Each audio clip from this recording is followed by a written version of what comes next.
¿Te acuerdas de esa película, serie, programa de televisión que marcó una etapa en tu vida?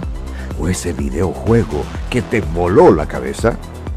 Todos los jueves a la hora de almuerzo en Radio UNIAC, tu ventana para mirar con otros ojos y escuchar lo que hay detrás de cámara. Imagen en movimiento. Tu break audiovisual con Leonardo Cabezas.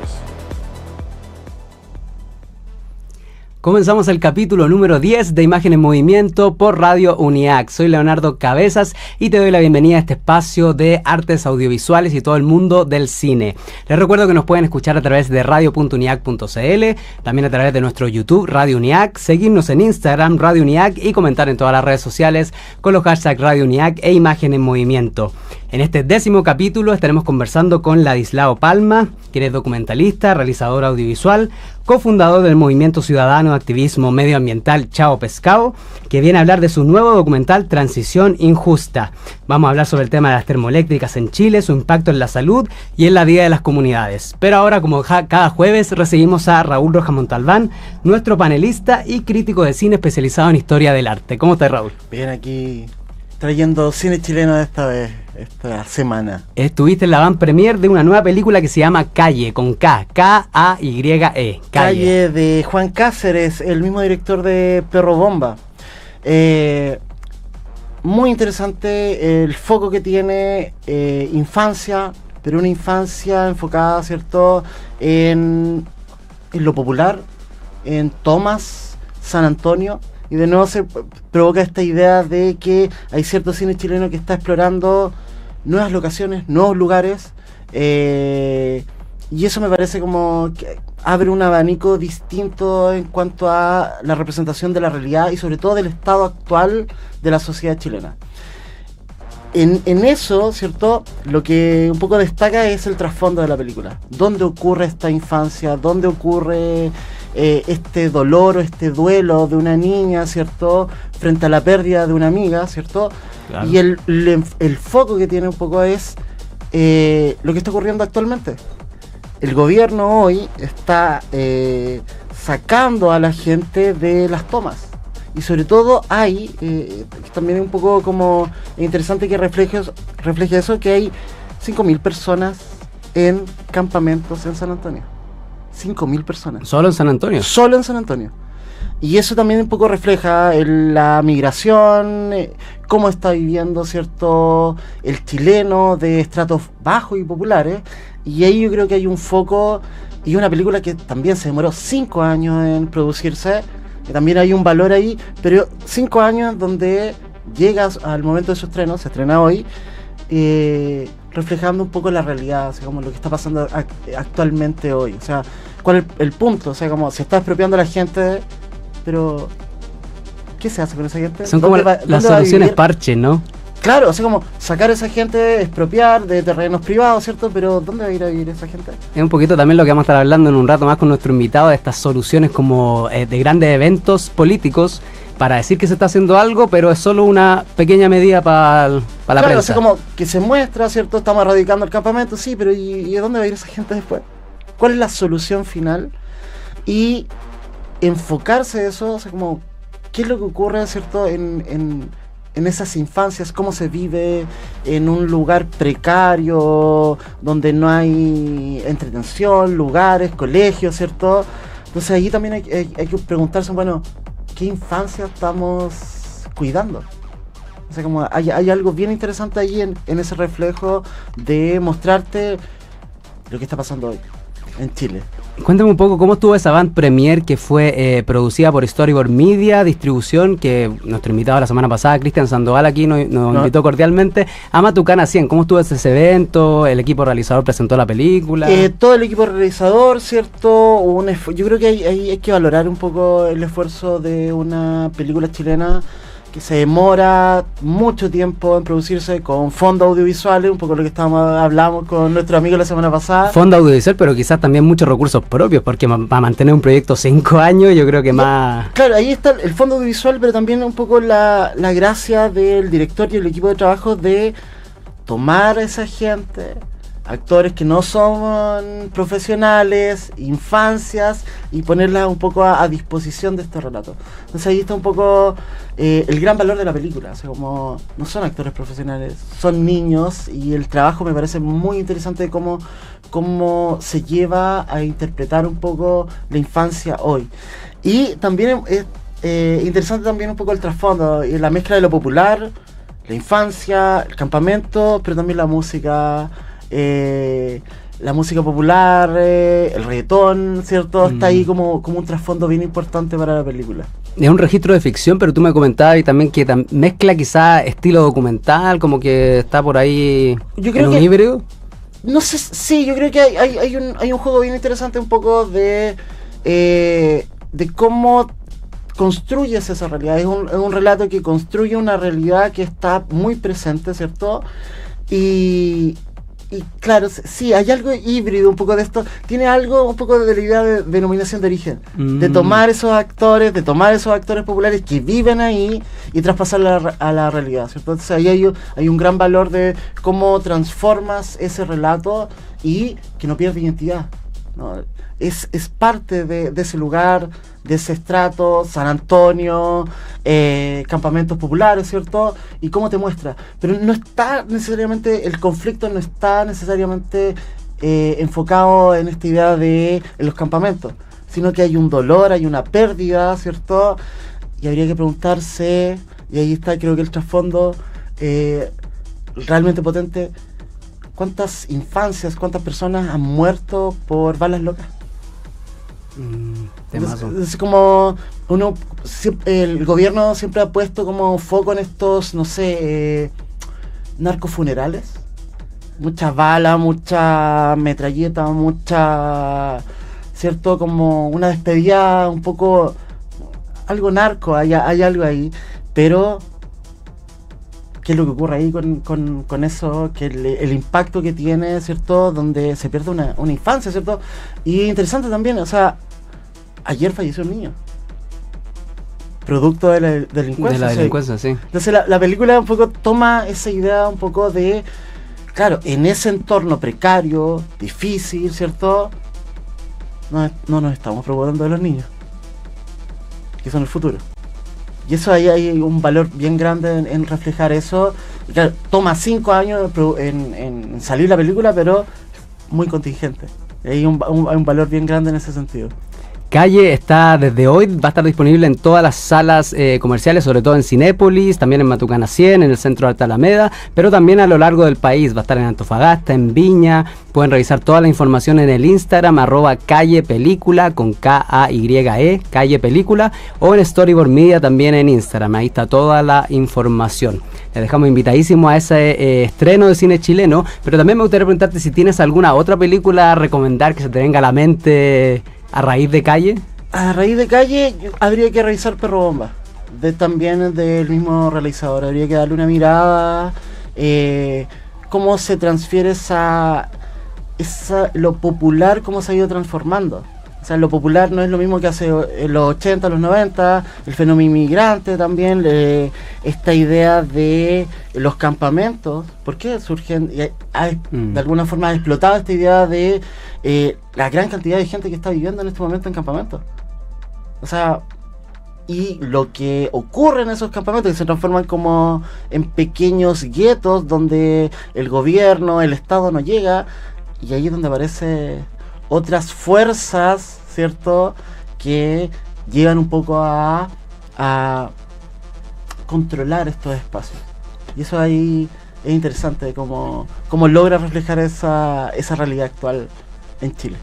Buenísimo, aquí estuvimos entonces con nuestra enciclopedia humana del cine, Raúl Rojas Montalbán, recomendando Calle, y también Perro Bomba para que ahí la busquen si es que está disponible en alguna plataforma, pero los dejamos invitadísimos al cine ahora con Calle. Con Calle, hoy se estrena en más de 30 salas. Sairiri también todavía corre en salas, y la próxima semana es Machín con La Roca. Así que vamos a ir variando también en nuestras películas que vamos a traer. Buenísimo, muchas gracias Raúl y nos vemos el próximo jueves. Muchas gracias.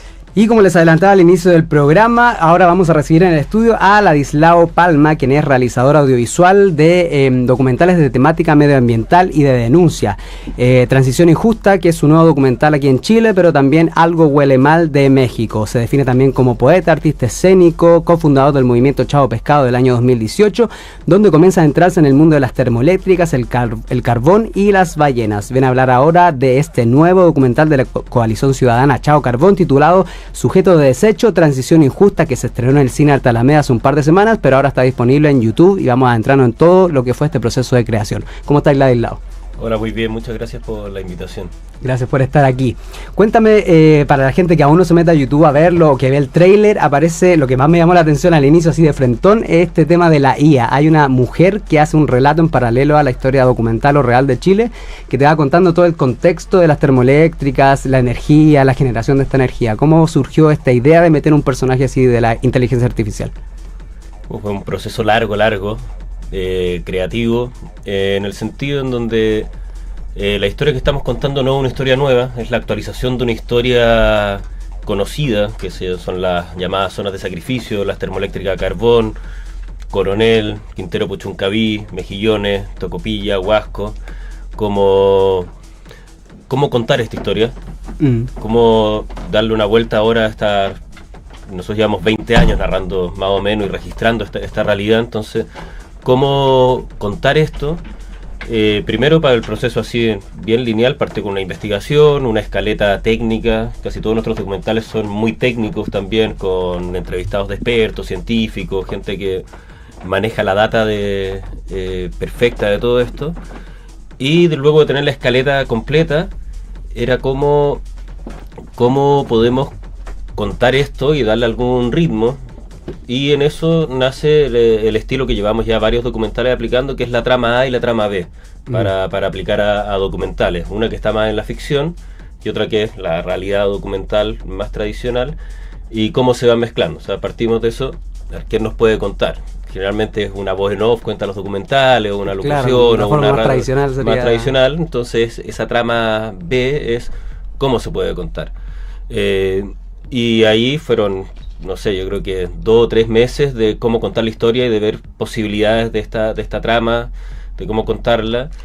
Y en eso, uno como que la inteligencia artificial uno la va hablando en las caminatas con la gente, como que algo que está muy presente, y que es como cuando entró WhatsApp y ahora entró... Es como, todo el mundo quería meterla ahí ahora en todos lados, en todo eso.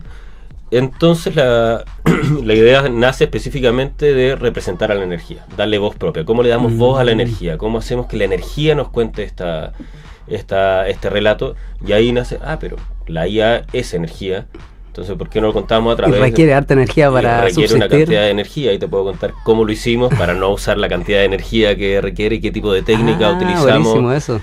Híbridas, para no hacer todo eso. Para como predicar un poco lo que... Eso mismo, pero era como hoy. Practicar lo que se predica. Vamos a usar la IA, pero estamos hablando de energía, entonces también hay todo un proceso y una gran reflexión de atrás de qué usar y qué no usar, y finalmente terminamos usando humanos para poder hacerlo. Entonces representa la energía. Esa es la idea, y también te da un relato desde afuera, en donde este ser humano que no es humano te va hablando de la raza humana. O sea, puede describir a la raza humana y cómo la raza humana es capaz de sacrificar ciertos lugares para beneficios de otros. Pero después nos vamos dando cuenta que este personaje también necesita la energía para sobrevivir, entonces también tiene una intención detrás para poder vivir. Entonces no es tan solo una narradora que describe la raza humana, sino que está muy interesada en cómo se produce la energía del mundo, porque depende de su supervivencia también de la energía. Por ahí va más o menos el proceso creativo. Buenísimo. Y en este documental ustedes representan principalmente la realidad de Huasco como una zona de sacrificio potente que está súper afectada, hoy en 2025 sigue, y como Tocopilla un poco se trató de limpiar y eliminar las plantas de carbón y todo lo que generaba, pero también los costos medioambientales de casi 100 años de uso de termoeléctricas allá. ¿Por qué eligieron estos dos lugares, o cuál es tu vínculo más emocional con estas dos zonas de sacrificio? Mira, es técnica la solución, porque hay un plan de descarbonización. Nosotros pueden ver Chao Carbón, el primer documental también, para que vean cómo se llega hasta acá. en donde se logra a través de presiones ciudadanas reconocer que las termoeléctricas contaminan. Ese fue el primer paso, 2008, 2009, 2010, una termoeléctrica de carbón no hacía daño según los grandes medios. Sí, hubo un gran revuelo político, social, movimiento en todos lados, protestas, yo me acuerdo. Sí, pues ahí partimos nosotros, somos los que partimos en ese... El año 2008. 2008-2010, en cómo una termoeléctrica hacía daño y a través de esa entrevista. Y luego de eso, para ir más rápido, se llega al 2019, donde se hace un plan de descarbonización al año 2040, en donde hay ciertas zonas que empiezan a tener fechas de cierre, que se cierran las más antiguas, como Tocopilla, que tenía 100 años. Sí, 1912, 14. Sí, por ahí. Entonces, ¿por qué Huasco sobre todo? Porque Huasco es la única de las zonas de sacrificio, que es terrible llamarlas zonas de sacrificio, porque hay gente que vive ahí, juega, vive en todo sentido, es la única que no tiene plan de descarbonización. O sea, no tiene ningún de sus 5 termoeléctricas, que eran de AES Gener, una empresa estadounidense, la venden a Capital Advisor, a chileno, para poder seguir operando, y proponen ahora una mezcla de carbón 70% con un 30% de amoníaco, que es algo que no está comprobado en el mundo. Es una forma de bypassear el carbón y tener un check como sí, estamos haciendo algo, pero sigue 100% sus termoeléctricas activas hoy en día y no ha cambiado nada. En la otra zona uno podría decir hay algo un poco mejor, hay algo un poco peor, hay otros tipos de problemas. Entonces por eso Huasco como principal zona que no tiene plan. O sea, esa es una decisión de las 5, no tiene ningún plan. Y después Tocopilla es la más antigua y es la primera en cerrar sus termoeléctricas. Entonces, ¿por qué era? Investiguemos de estas dos y veamos qué pasa con el sueño de Huasco de cerrar sus termoeléctricas y con el sueño de Tocopilla de cerrar sus termoeléctricas, pero qué pasa después de eso. Y ahí nos damos cuenta de que la transición en Tocopilla tiene 100.000 problemas, que también te los puedo profundizar después, pero por eso es transición injusta en Tocopilla. Para que la gente también vea el documental y se adentre en esto. Algo que me llamó la atención cuando lo vi fue el tema que me hizo recordar quizás un poco la película Erin Brockovich, cómo estas comunidades son muy afectadas, nadie hace nada, pero cuando se empiezan a juntar pueden conseguir quizás hacer algún cambio. Allá en Huasco principalmente se están haciendo algo como movimientos ciudadanos que quieran revertir la realidad. Sí, entonces 100% ahí sale un poeta que es don Julio Triviño, que es el activista, estamos hablando de una persona mayor, que es como el primer activista de Huasco, y luego se van cambiando generaciones en generaciones, pero Huasco tiene un proceso muy bonito que se han ido traspasando la información, no ha sido como rivalidad a veces que hay entre generaciones en el activismo. Acá cuando uno va a filmar para allá a conversar, te reciben todos y están muy alineados, solo que ahora la vocería la tiene Huasco Sin Relave, porque todas las zonas de sacrificio no son las termoeléctricas. La termoeléctrica es para generar energía, generalmente asociada a una minera, y eso conlleva el primer como hito, pero eso después lleva la CAP, que es una planta de hierro, que genera otro tipo de contaminación. Quintero Puchuncaví, que es algo más cerca de Santiago, el mejor ejemplo. Uno pasa por ahí y no es solo una termoeléctrica, sino que la termoeléctrica genera energía, pero son cordones industriales mucho más complejos, y por eso se le llama zona de sacrificio. Entonces tiene todo eso. Entonces en Huasco está Huasco Sin Relave, que lo pueden seguir en Instagram, que están ahí jóvenes que poniéndole todo lo que pueden con las herramientas que tienen. Y en Tocopilla está Tocopilla Digna, y esta coalición Chao Carbón, que es la que presenta este documental, es la que aúna a todos los movimientos locales, Mujeres en Zona de Sacrificio, Quintero Puchuncaví, y otras organizaciones como Chile Sustentable, que ve más temas técnicos y científicos, Greenpeace, Defensoría Ambiental, que ve temas legales. Entonces por eso una coalición de cómo nos unimos todos, porque somos pocos, con pocos recursos, con poca fuerza. Entonces si estamos todos juntos, intentamos colaborar entre todos, y nuestro rol es más la parte audiovisual de traducir los relatos locales a otras personas que no lo puedan ver. Y si hablamos de líderes medioambientales silenciados y el tema de la censura, ¿cómo lo han vivido ustedes? Tú como realizador, ¿has tenido algún, temor por involucrarte en estos proyectos? ¿Alguna repercusión judicial o alguna amenaza? Bueno, históricamente de todo tipo. O sea, desde el 2008 a la fecha, generalmente las amenazas más terribles no es al director del documental, sino al líder comunitario de cada lugar. Nosotros, Punta de Choro, el archipiélago de Humboldt, es nuestro lugar donde más hemos trabajado. y amenazas de muerte al teléfono, sálate de esto, te matamos. Hay una división siempre entre las comunidades de que llega una empresa, te compra un bote, pero no me diga esto. Entonces, todo tipo de amenazas. Del 2008, trabajando con hacker en esa época para sacar nuestro sitio web porque lo atacaban por todos lados y lo bajaban. Y así te podría seguir hasta llegar hoy en día en donde el documental que van a encontrar dice versión censurada, porque ahora nos censuraron porque hay una parte en donde hay líderes negacionistas del mundo, varios, Elon Musk, Trump, Milley, Cast, o sea, distintas personas que no creen en el cambio climático, con frases reconocidísimas liberadas en internet, y lo censuraron ahora por mencionar Trump en alta no menciono un pequeño detalle, el mail que nos llega, solo un pequeño detalle. Nos juntamos con todo el equipo de YouTube para ver el video, pero si sacan la mención de Trump, puede correr. Entonces hasta hoy en día un documental, o sea, solo por una palabra, y ahí van a ver, o sea, y ahí no era solo es el personaje principal dice, menciona a Trump, entonces tenemos que ponerle un pito, sí. Y después y los subtítulos censurados, eso, censurar el subtítulo, o sea, porque además lo loco que quien te censura es una inteligencia artificial. O sea, que tú te das cuenta que estás hablando con una inteligencia artificial a través de mail y no que no hay una, se nota mucho en la redacción. Claro, es automatizado. Y después la imagen de Trump, que él dice drill baby, que es como perforemos. Le tuvimos que poner un glitch y ponerlo todo borroso, entonces tú ves el documental y es evidente quién está hablando, pero está engañando a la inteligencia artificial para poder, entonces muy loco, usamos esto y lo censura la misma inteligencia, y es el poder también de decir, o sea, que no se permite que lo mencionen, entonces es muy loco, y eso ha hecho que el documental no circule. O sea, como que está, pero si ustedes se meten a Chao Carbón YouTube y ponen Transición Injusta, van a encontrar el documental y no van a poder ver, pero no se está mostrando. No se está, versus los otros documentales que en esta altura llegan en 400.000, o el de México que mencionaba ya lleva 500.000 reproducciones en 10 días. Este va con muchas menos reproducciones porque el algoritmo nos está castigando por todos lados y seguimos alegando, pero es muy complejo, y sobre todo en los momentos que vivimos como país, hacia dónde va la tendencia de este nuevo cuarto poder, que es Internet, que parecía ser hace 20 años como un lugar más libre en donde todos podíamos opinar. Hoy en día es un lugar coartado por la publicidad y te pueden censurar lo que quieran. O sea, hay libertad de expresión para decir las cosas más nefastas, pero no para ejemplificar o tomar ciertas asociaciones que tú ni siquiera estás interviniendo, sino que estás poniendo textualmente lo que la persona dijo públicamente. Sí. Y eso es lo loco de esta libertad con esta IA censuradora.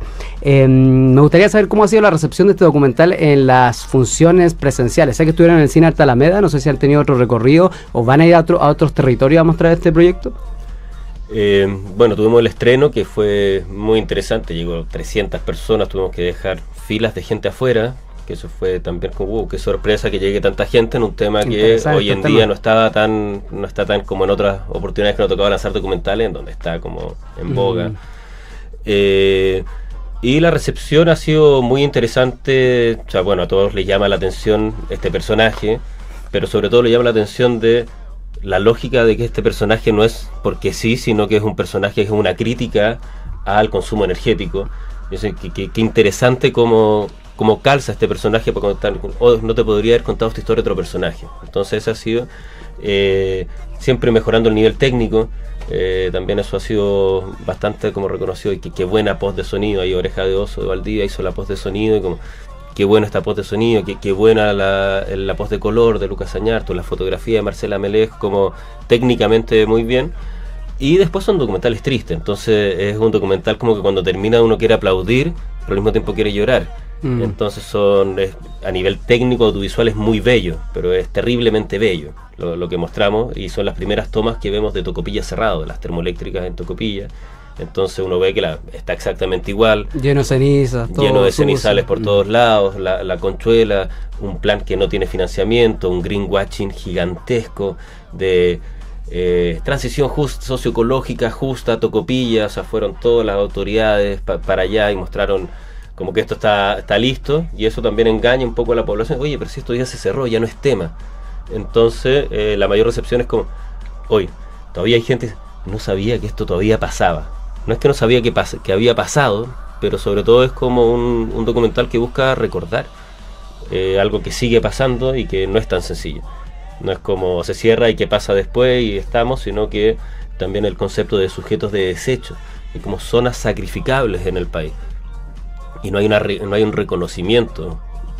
Oye, sí, te enfermé, hay cáncer, y voy a hacer una remediación y un reconocimiento, como se ha hecho en otras vulneraciones de derechos humanos históricos en el país, donde se reconoce. Acá no hay un reconocimiento. La empresa es un privado que voluntariamente cierra, se va, pero queda todo ahí, y el Estado es como el proceso el que queda a cargo, pero no hay un plan no hay financiamiento para hacer una transición. Entonces se cierra una reparación y baja, y ahí pueden ver en el documental. O sea, y es triste ir, o sea, nosotros llevamos 20 años buscando cerrar las termoeléctricas, y una vez que se cierran vaya a Tocopilla y veis que sigue estando muy injusto. Sí, la gente se siente distinto, o sea, el dolor de cabeza cuando uno entra con una termoeléctrica es distinto, pero uno ve como todo está negro, como todo está sucio, y como que ahora quieren otro tipo de proyecto, otro, pero la idea es que siga siendo una zona de sacrificio eterna. Eso es lo que, la sensación que tenían todos los Tocopillas, es cambiar una tecnología por otro, y una transición energética,